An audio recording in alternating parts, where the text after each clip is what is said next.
Welcome back, everyone! I'm Ellie. This week, we're going to be working on the bodice for my Mew Ichigo costume.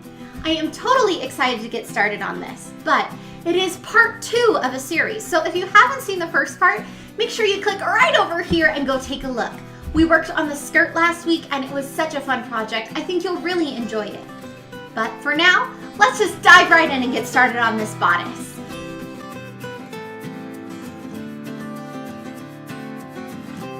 Mew Ichigo's bodice is made of the same material as her skirt and has princess seams and a fur neckline. Let's get started! The first part to making this bodice is figuring out what sort of pattern we want to use.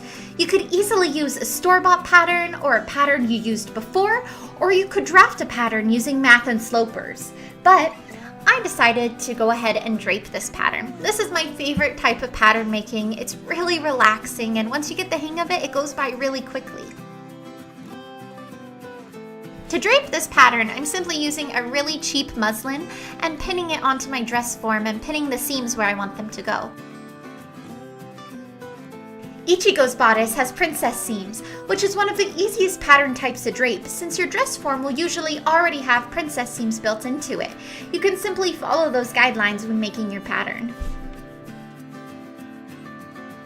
It's really important that I draped this pattern over Ichigo's skirt to make sure that the bodice didn't squish down any of the fullness of the skirt since we worked so hard to make it extra poofy. Draping gives you a lot of room to fiddle around until you get things the way that you want them. It's nice to be able to make small adjustments and see how they affect your garment in real time.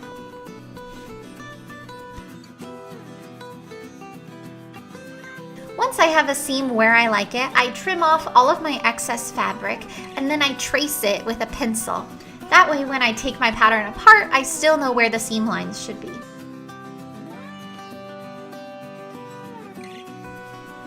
The hem of Ichigo's bodice is made up of 4 triangles. To make these shapes, I simply sketched them out onto my mock-up and then using my scissors, trimmed them up until I made them the shape that I liked them.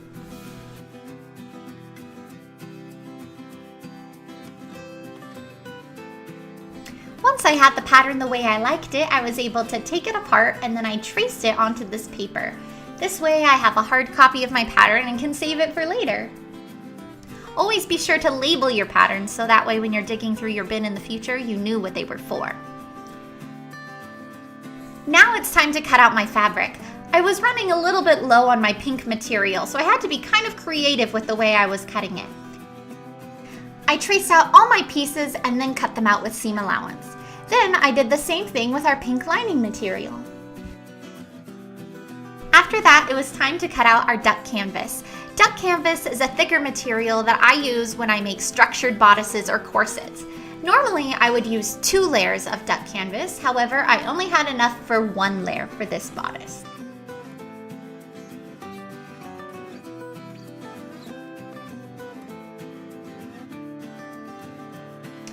Next, I'm cutting out interfacing for all of my pattern pieces. I want to use this interfacing on our fashion fabric to make sure that it stays straight and stiff and just the way I want it to.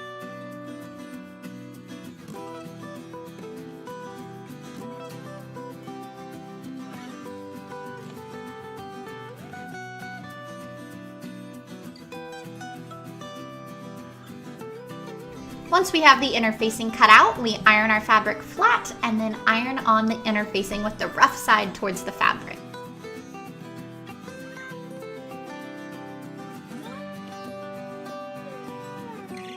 Now it's time to sew our bodice together. This is pretty self-explanatory.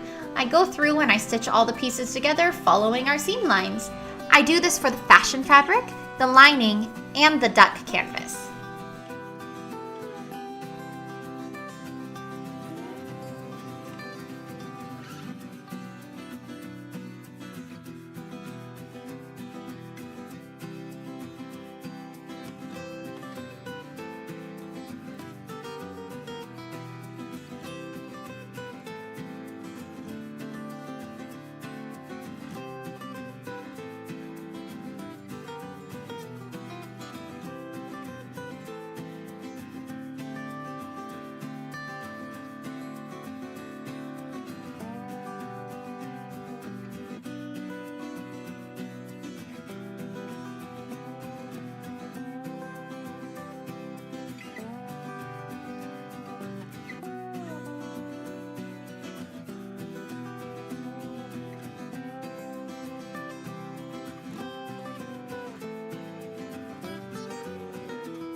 Now that we have all our pieces stitched together, we can go ahead and see how it looks on our dress form. And I am so happy that it looks exactly how I want it to. It looks smooth and very crisp and clean. I went ahead and added some detail stitching along each seam. I simply used a straight stitch along each edge of every seam to create this dual channeled effect. And I think it looks really, really cool once it's done. Now it's time to attach Ichigo's fur trim. I'm using a long hair fur and then we'll be trimming it down later. Since his fur has a bit of stretch thanks to its loose knit, I don't have to cut it on the bias. I can simply cut a strip and then pin it directly onto my bodice. So we'll go ahead and stitch that down with a straight stitch, and now we get to attach our lining and our fashion fabric. I'm attaching the right sides together and I pinned all the way around the edges, which is where we'll be stitching.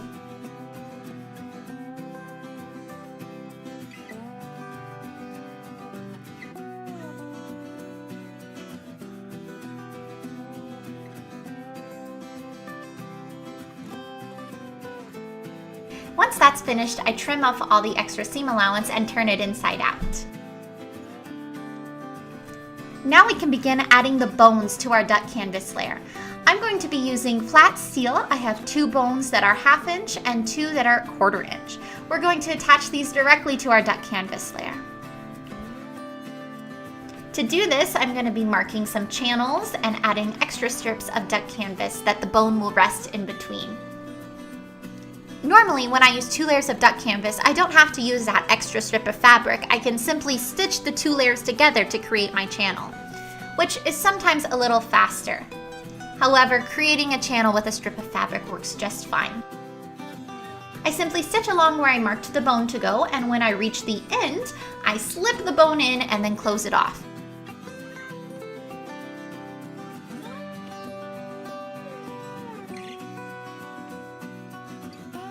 Once that's all finished, I need to trim my duck canvas layer to make sure it'll fit perfectly inside of my lining and my fashion fabric. So I go ahead and trace the outside of my bodice, and then I will trim that excess off of my duck canvas. And then you get to fit it inside. This can be a bit of a pain in the butt, but it looks great once it's all finished. You just gotta make sure it's extra smooth. Now we get to start working with the fur again. Here I'm using a thick needle to pluck the fur strands out of the seam. Since we used a long hair fur, it got stuck in that seam, and I want to pull it all out before we start trimming it. I'm trimming the fur with these really sharp scissors, and I want to make sure that it's short but not particularly even. You still want it to look realistic and fuzzy and fun. And there we go, the fur trim is on and it looks awesome. I am so happy with the way this is looking. Now we just have to add the zipper. I'm again using an invisible zipper, and it's gonna go right up the side seam. So we go ahead and we pin this zipper on following the instructions that were on the package.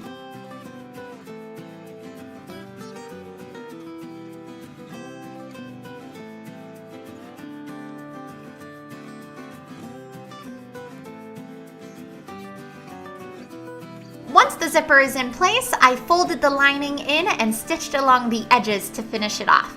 And now our bodice is all done.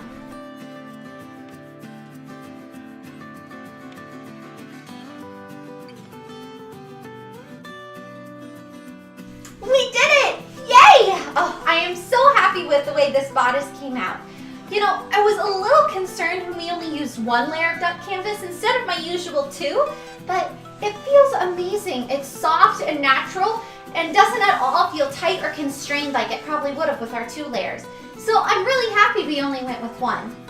I hope you enjoyed being able to see how I made this bodice, and if you did, make sure you leave a like and subscribe, and you know the whole deal. So I'll see you next week. Next week, we're going to be working on finishing Mew Ichigo, which includes all sorts of accessories, her armbands, her choker, her weapon, her tails, her ear, her wig. Oh my gosh, there's so much left to do. I thought we were almost done, but that's okay. We'll do it next week, and I'll see you then. Until next time, make sure you keep sewing, stay positive, and have fun. I'll see you later.